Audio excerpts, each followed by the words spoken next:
कन्यादान महादानं सर्वदानेषु दुर्लभम् तदव्यदेव योगेन त्वां गृहाण्यवरोत्तमम्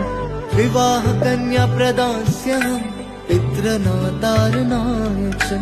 कन्यादान महादानं सर्वदानेषु दुर्लभम् दाताहं वरनो राजा द्रव्य आदित्य देवतम् वरौसौ विष्णुरूपेण प्रतिगृह्णां विधि कन्यादान महादानं सर्वदानेषु दुर्लभम्